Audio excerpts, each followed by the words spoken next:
আমি আজকে আসলাম হুজুর হজরত শাহজালাল রহমতুল্লাহ আলাইহির মাজার। ওনার ব্যবহৃত কূপের পানিটি আজকে আপনাদের মাঝে দেখাবো।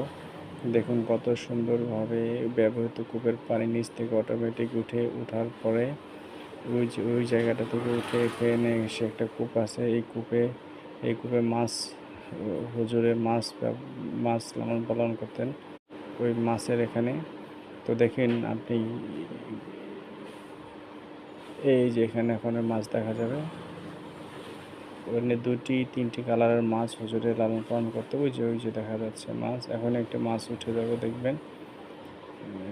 এই যে দেখতে পাচ্ছেন মাছটি, এটা একটা সোনালী কালারের মাছ আছে।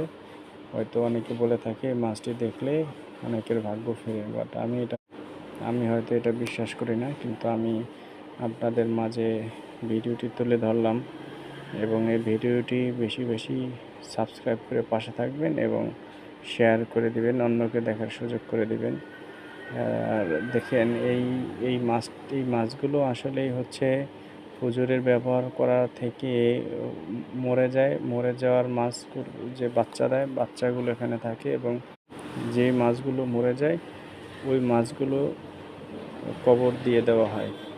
এটা হচ্ছে আপনার এই যে এই কূপ থেকে নিচ থেকে অটোমেটিক পানি ওঠে। সম্পূর্ণ ভিডিওটি আমি দেখতেছি, আপনারা ধৈর্য ধরে দেখবেন।